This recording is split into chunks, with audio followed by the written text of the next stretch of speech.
Welcome back તો રાજકોટની વોકહાર્ટ hospital ફરી વિવાદમાં આવી છે કે જ્યાં માત્ર 7 ટાંકા માટે 1.5 લાખનું બિલ ફટકારવામાં આવ્યું છે।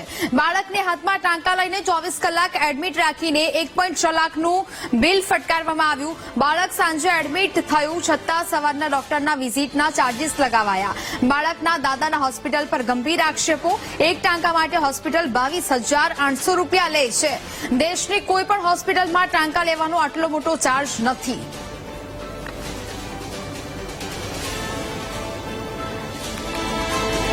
તો જે પ્રકારે વોકહાર્ટ હોસ્પિટલ ફરી એક વખત વિવાદમાં આવી છે। માત્ર 7 ટાંકા માટેનું 1.5 લાખનું બિલ ફટકારવામાં આવ્યું હોવાથી વિવાદમાં આવી છે। 24 કલાક એડમિટ રાખીને આ બિલ છે તે ફટકારવામાં આવ્યું। બાળક સાંજે એડમિટ થયું હતું અને સવારે ડોક્ટર વિઝિટ માટે આવ્યા તેના પણ ચાર્જ લગાયા હોવાના આક્ષેપો છે તે આ પીડિત પરિવારના વ્યક્તિએ કર્યા છે। બાળકને હાથમાં ટાંકા લઈને તેનું આ બિલ ફટકારવામાં આવ્યું છે।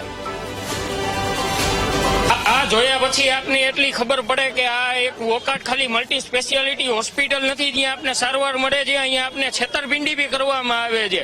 અત્યાર સુધી હોસ્પિટલોમાં સારવાર મળતી હતી પણ અત્યારે હવે છેતરપિંડી બી કરવામાં આવે છે। 7 ટાકાનું બિલ 1,60,000 કોઈ દી આવે જ નહીં। તમે ગમે એ માણસને કે ગમે એ ડોક્ટરને પૂછો, કોઈ બી ડોક્ટર હા ના પાડે।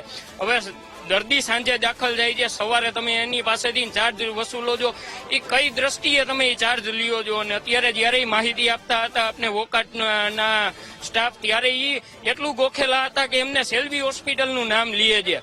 એમને જે કાગળ આપેલો છે એ કાગળ ખાલી વાંચી રહ્યા હતા। સેલ્બી હોસ્પિટલ લખેલું છે એ સેલ્બી હોસ્પિટલ વાંચે છે। એ ખુદ વોકહાર્ટમાં કામ કરે છે। એ વોકહાર્ટ તરફથી આપને ત્યારે માહિતી આપતા હતા। તો એ શું છે? આ બધું છેતરપિંડી કરવાનો ધંધો જ છે। તો જ પ્રકારે હાલ તો આ સમગ્ર મામલો છે તે સામે આવી રહ્યો છે। વોકહાર્ટ હોસ્પિટલ ફરી એક વખત વિવાદમાં આવી છે કે જ્યાં 1.5 લાખ રૂપિયા બિલ ફટકારવામાં આવ્યું, જેને લઈને હવે પરિવારજનોએ આક્ષેપ છે તે કર્યા છે।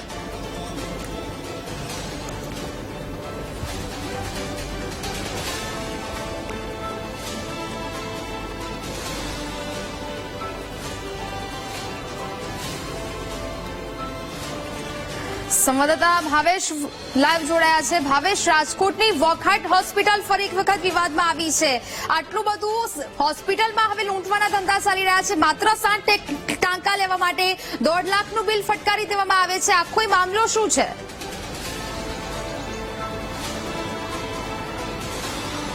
ચોક્કસથી જે પ્રમાણે જે આખા સમગ્ર બનાવની વાત કરવામાં આવે તો જ્યારે 8 વર્ષનું બાળક છે તે સ્કૂલે જઈ રહ્યું હતું ને ત્યારબાદ અકસ્માત થયો હતો।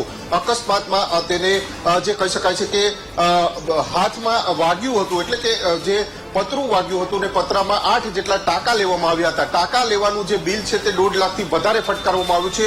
તેને લઈને ફરી એક વખત જે આ ખાનગી વોકહાર્ટ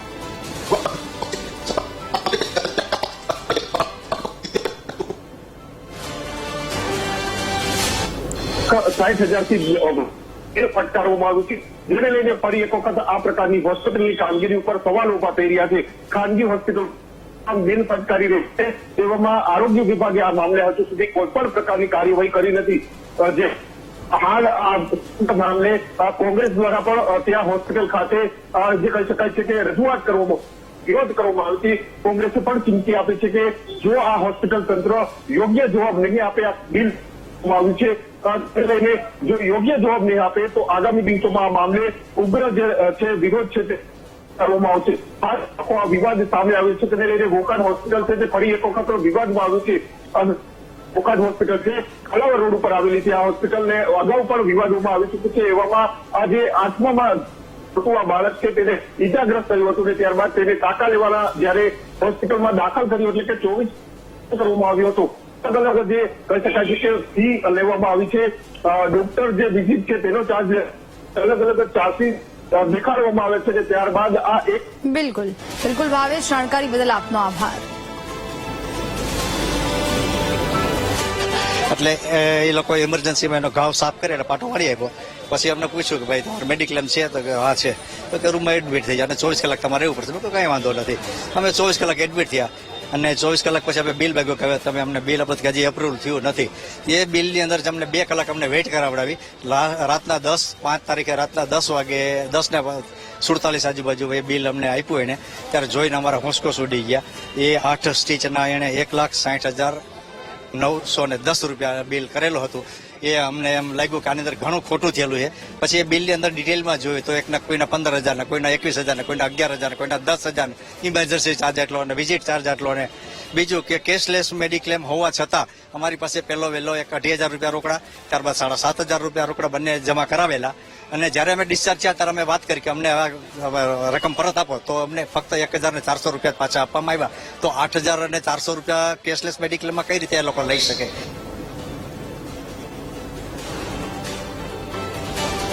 હાલ તો આ સમગ્ર મામલો હવે સામે આવ્યો છે કે જ્યાં રાજકોટની દર્દીના ગંભીર આક્ષેપ પર વોકહાર્ટ હોસ્પિટલે પણ ખુલાસો આપ્યો છે.